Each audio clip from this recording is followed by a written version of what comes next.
I'm going to give a short presentation about some techniques we have developed in the Commission. I don't want to bore you that much. I would like to give more space to the discussion we're going to have later. And but the introduction that was given by Filippo was very good.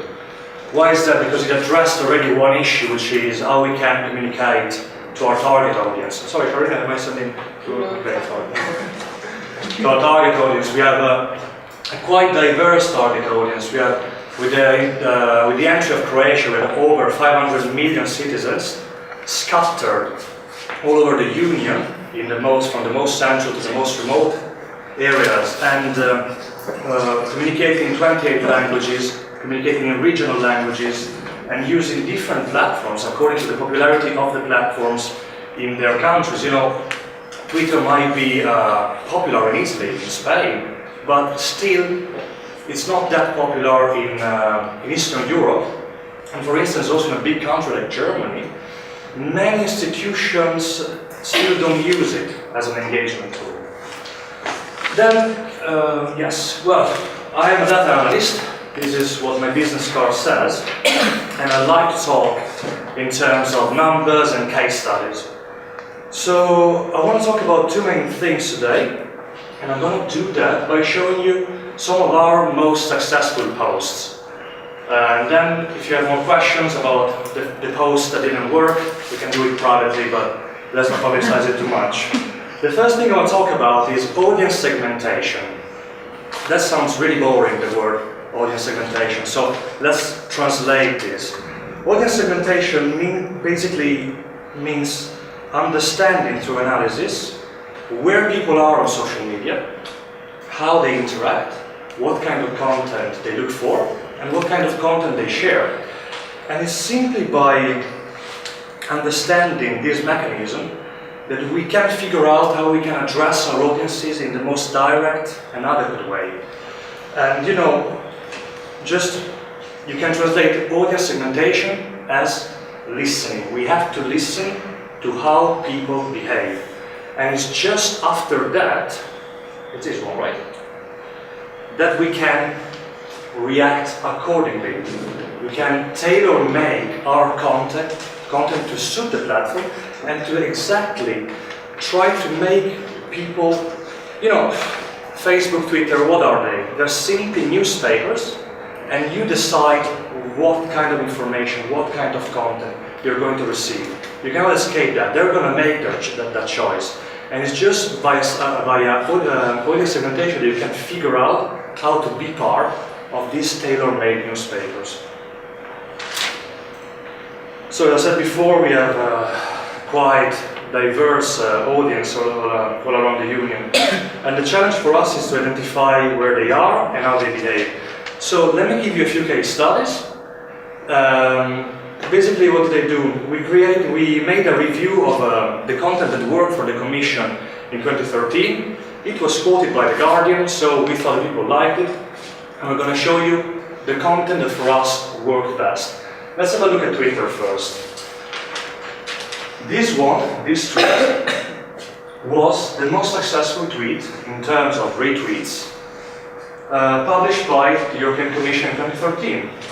This is simply a picture taken with yes. So one of our team members, not me, but another very good team member of the European Commission, just passed by the Berlaymont, saw the EU flags at half-mast commemorating Nelson Mandela's death, took a picture with his iPhone. This is an iPhone 3, he has an iPhone 5, so probably this is why the quality here is better. And this tweet went viral. And why is that? Because you don't always need to have a perfect picture, to have a professional looking picture. You need three key elements, in my opinion, that played in the success of this one tweet. Firstly, it was timely. It commemorated in one picture the feeling of the Commission mourning the death of one of the greatest leaders of modern history. Secondly, it contains a powerful image. I think it was another time where all the EU flags were at half-mast in front of the Berlaymont. And most importantly, it was shareable. Talking about shareability, let's have a look at Facebook. You know, I can say that Facebook is for the people you know, it's for your friends, your family, cousin, and so on, your circle of people you know. Twitter is to reach people you would like them to know you, sort of. So when you share content produced by the Commission, by an institution that legislates about fisheries, about transport, about energy, you have to figure out how you want this content to be shared amongst people's circles of friends. Again, shareability is a key factor. And surprisingly enough, for some technical reasons, infographics work great, and so do languages. It's something we just discovered by analysis. So these two are the two most successful Facebook posts of the Commission ever. Okay, in terms of likes, we have 2,000 likes here, 2,000 almost 0.2 likes here. Okay, it's not Justin Bieber or Barack Obama numbers, but for an institution it's quite a lot that 2,000 people clicked I like on a Commission's post. The first one, so basically for Facebook, our focus has been very much on reaching our audience with information which is either useful for them in their daily lives, or sometimes a good story to share, like the success of some EU-funded projects. Or again, giving them the biggest breaking news, like recently we've used it a lot to communicate on issues such as Ukraine, or yesterday's visit of Barack Obama to Brussels. Contrary to Twitter, we have to be more careful about our posting frequency. You know, we cannot post as often as we do on Twitter. And we also have to be funny. You have to try to encourage people to share information among the circle of friends. So another key point is engagement. We cannot be anymore a broadcasting institution. A post, whether it is on Twitter, on Facebook, on G+, on LinkedIn, that just says, here is our press release, nobody's going to look at that. You have somehow to trigger a conversation, simply by asking people what is their longest word in their language. We managed to trigger a huge and great conversation about multilingualism in the EU, and we managed to spread information about the European Day of Languages, which is an initiative that promotes studying languages and multilingualism. The same thing happened to our post for the Olympics.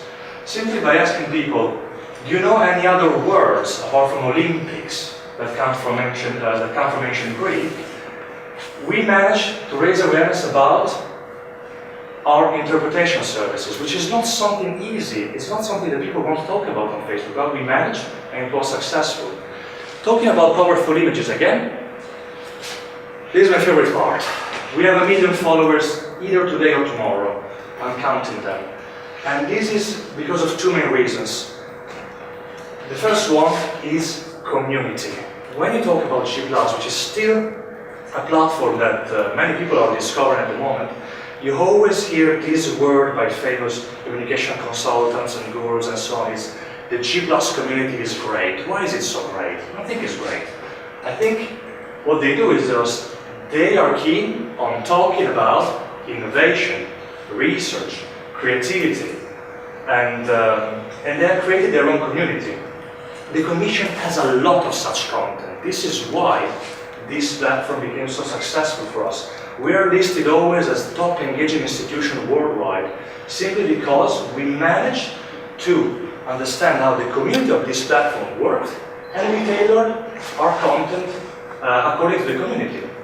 But let's have a look at one thing in particular. It should open a browser, right? Yeah. Okay. Should. Yeah.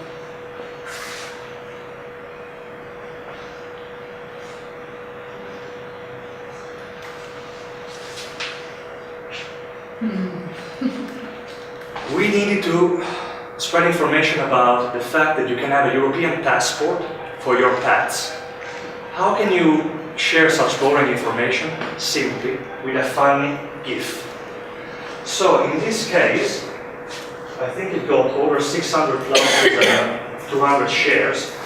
simply by associating a funny image to a piece of information which is actually useful for everybody going on holiday or who are concerned for the safety of their pets, we managed to spread useful information to our citizens simply with this channel. So in this case, Google Plus is not the channel anymore.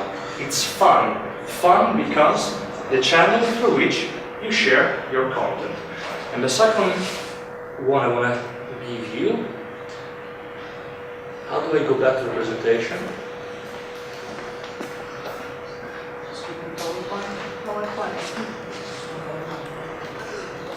Okay. The second one, sorry, is this. Another, not the sexiest topic to talk about, not the sexiest piece of legislation the Commission has produced. How can we raise awareness about medical care for children?